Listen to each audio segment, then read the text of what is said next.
China has taken a leap forward in the race to become a major space power by landing the first spacecraft on the far side of the moon.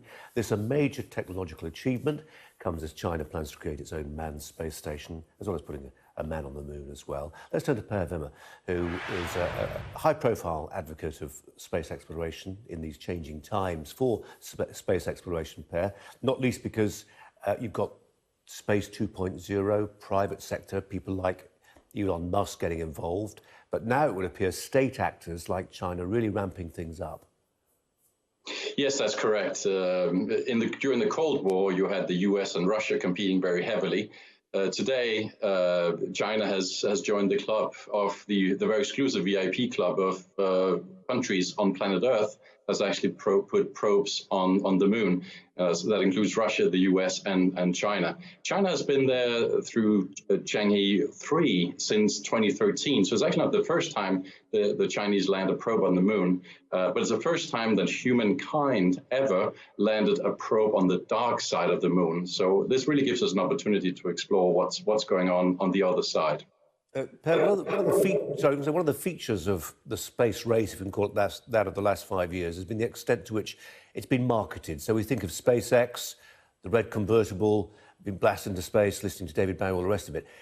It's quite hard to find something, relatively close where it's possible to do something really evocative like this, the far side of the moon. The Chinese have done it. What technological hurdles did they face? Oh, there's some pretty extraordinary technological hurdles, but that's part of the R&D that China has put into it. First and foremost, you can't communicate directly from the far side of the moon. You do need to have a satellite. And China actually in May 2018 put a satellite up around the moon, a communication satellite that allows for communication from the probe to the satellite and then back to planet Earth, because you can't send it directly, and it's just not possible. So all of this innovation, all of this technology is driven by countries. There's a resurgence of interest in space from the US, Russia, and China especially. China has very big ambitions on space, but also the private sector, as you correctly said, has got big ambitions, SpaceX amongst others, and they really help drive down cost and add what private enterprise does best. Value-added features, cheapness, more efficiencies, and that sort of thing. So space is we are really at a very exciting time in space history, if you like. We had a new dawn here where private space and government are really pushing the envelope hard, and you will see a lot more. This is just the beginning. China has ambition to put a taikonaut on the moon, as they call it, not astronauts, taikonauts, and also head for Mars. That'll be next stop. And Chang'e 5 and 6 will also head for the moon. These will be moon missions on the near side of the moon. And China would even build their own space station. So lots more to come. This is part of a bigger strategic plan from China's side. We were talking to a planetary scientist an hour ago, Per, who was saying all this is proceeding in a spirit of amity and cooperation. People are just interested in sharing science. Is that really true? And actually, do we even want it to be true? Because it's not the lesson of space exploration. You go further, you achieve more, post-Sputnik moment, when one country realises it's falling behind in a space race.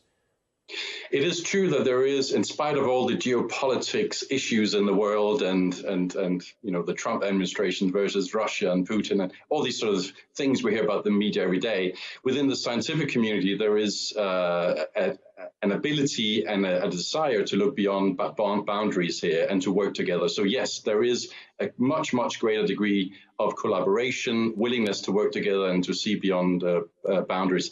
Having said that, when it comes to space and space technologies, you can use a lot of these technologies for civil and for military use. And there's a huge degree of military use also to be applied here. And that part is perhaps a little bit more reserved for the local countries. That's their secrets. That's sort of what we don't hear about in the media. Yeah, Per, just one final brief thought on that subject about what people knew and that overlap between civil and military. The satellite that the Chinese put up to bounce a signal off, that went up in May. We only found out, the media, the public only found out about this in the early hours of this morning. Do you think America, Russia would have known what the Chinese were doing with this?